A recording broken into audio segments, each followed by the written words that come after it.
Experiencing blue screen of death errors on your ASUS ROG Zephyrus Duo 15? This video walks you through effective troubleshooting steps to fix Windows crashes and restore stable performance.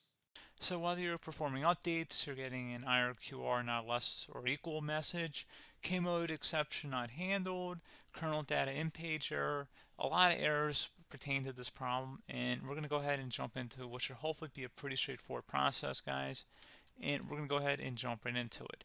So first thing I'd recommend doing would be to actually go ahead and boot to the troubleshooting utility on Windows 11. So if you do a hard power off 3 times in a row, Windows should automatically attempt to launch the starter prepare utility.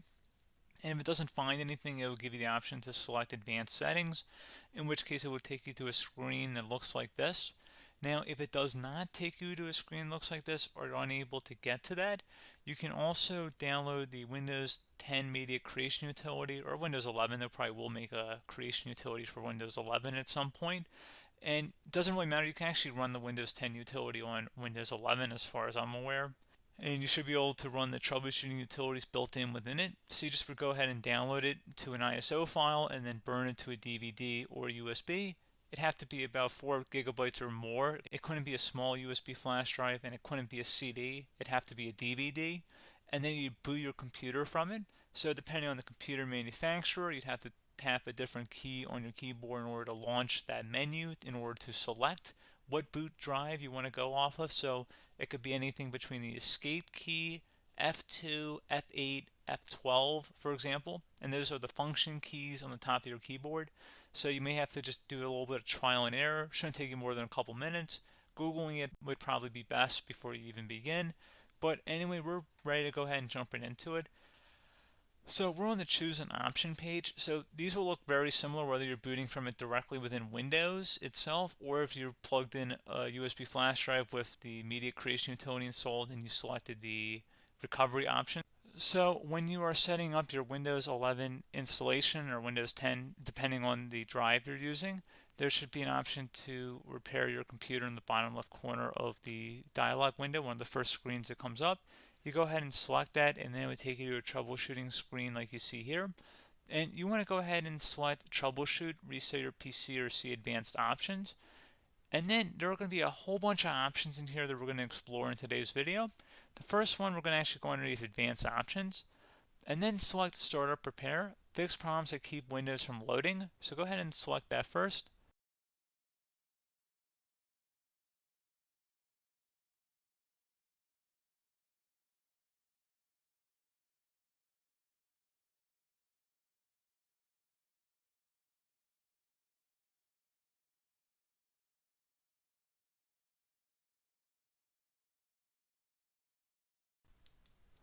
Okay, so you can see it could not repair our PC. That was our first option we could try. Something else, if we go back into advanced options here and then select troubleshoot, we're going to go underneath advanced options again. You can go ahead and actually access safe mode by selecting startup settings.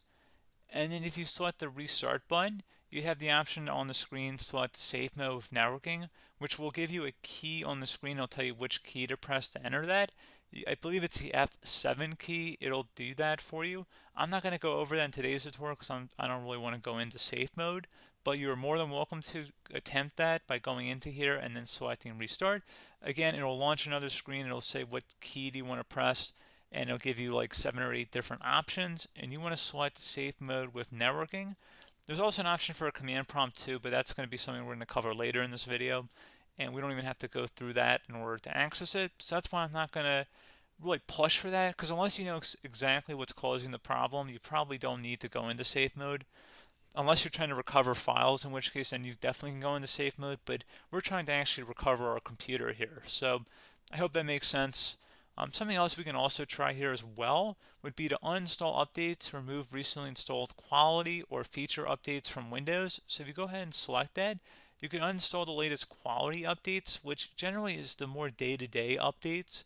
Feature updates are the less regularly released ones, like the big ones. I would equate it to service packs in like Windows 7 and Windows Vista and Windows XP. So larger updates that occur once or twice a year at most. And the quality updates are more just a regular update. So probably obviously depend. It'll take longer if you're going to try and uninstall the latest feature update versus quality update, and maybe you don't need to go back that far. So just giving you guys a couple pointers with that. Something else you can also look at here, and we're going to jump into the command prompt in a little bit, but you can select System Restore, which will use a restore point recorded on your PC to restore Windows. And this is something I would highly recommend here, guys. So select Next.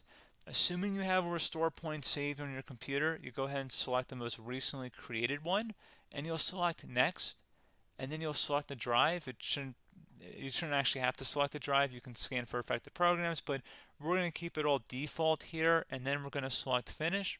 So once started, System Restore cannot be interrupted. Do you want to continue?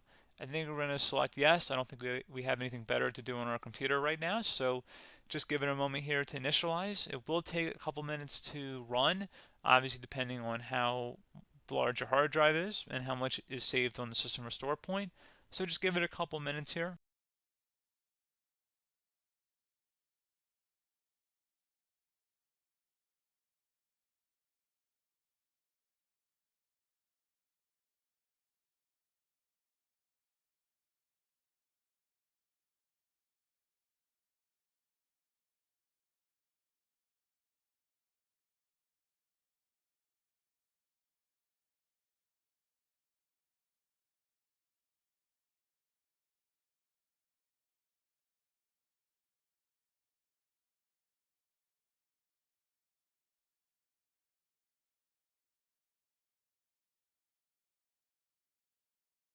Okay, so you can see System Restore completed successfully.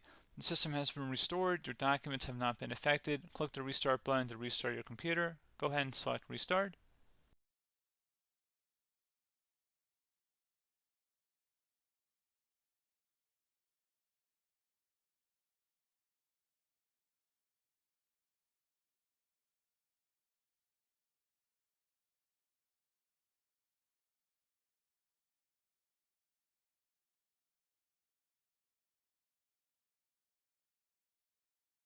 Okay, so you can see the system has been restored successfully. We're going to go over a couple different methods in addition to that if that did not work. So I'm just going to pause the video and we're going to start back on the recovery screen that we started with. Okay, so a couple other things we can try here too. If you go back into Troubleshoot, you can select Reset Your PC, while you choose to keep or remove your personal files and then reinstalls Windows. You can select to keep my files, which will remove apps and settings but keeps your personal files. You can also select Remove Everything, which will remove all of your personal files, apps, and settings. So this is more of a factory reset, the second option here. First option, it should not delete all of your personal files. However, it will pretty much clear most of your programs. And keep in mind, there's no guarantee that your information, number one, is even still available and easily recoverable on your computer to the point that you actually would be able to recover anything. And the second point is that there's always a chance that it won't actually recover and it will just do a factory reset anyway. So there's no guarantee that actually would keep your files anyway. So I would recommend trying to get a recovery tool and backing that up first before selecting it anyway. But again, those are a couple different options. And then something else you can try here if you go back to the choose an option. Another option, if you go underneath choose an option and select troubleshoot, advanced options, and now select where it says command prompt. Okay, so the first thing we should do is type our main hard drive here. In most cases, it should be the C drive. So you just do a C colon and then hit enter on your keyboard. So once you're underneath the C drive, we're going to type in dir and then hit enter on your keyboard. It should have program files, users, and Windows all in there. That's how you know you're in the right directory.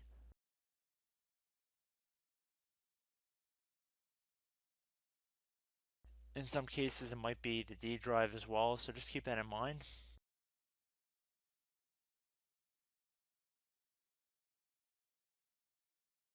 Next thing we're going to do is type in cd space / Windows / system 32 / config, and then you're going to hit enter on your keyboard.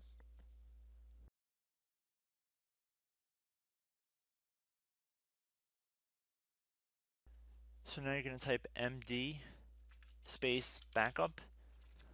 If you've seen other tutorials, it might also say to put down md backup. That's because the backup name is pretty common when you want to back something up. So you can name this whatever you want, doesn't have to be backup. So if you've already made a backup folder in the past, you could do backup 1, for example. So once you're done setting the name you want the backup to be called, hit enter on your keyboard again.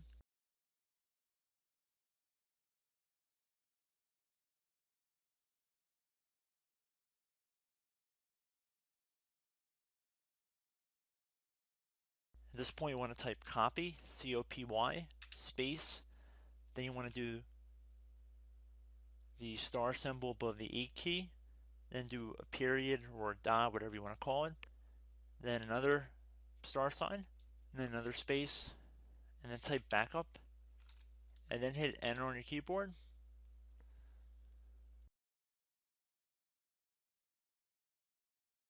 Now you want to type CD reg back, REG BACK, and then hit enter on your keyboard.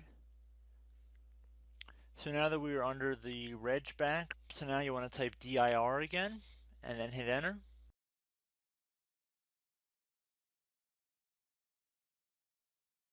So now at this point we're going to type copy again. So copy, space, star sign, dot, another star sign, space, and then 2 dots. So we're going to type copy, space, star sign, dot, sign, star sign, dot, dot, and then hit enter on your keyboard again. So for overwrite, you want to overwrite all.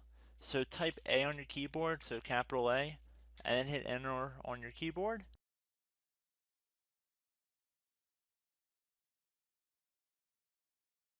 So at this point, you should be good to go. You can close out of the command prompt window.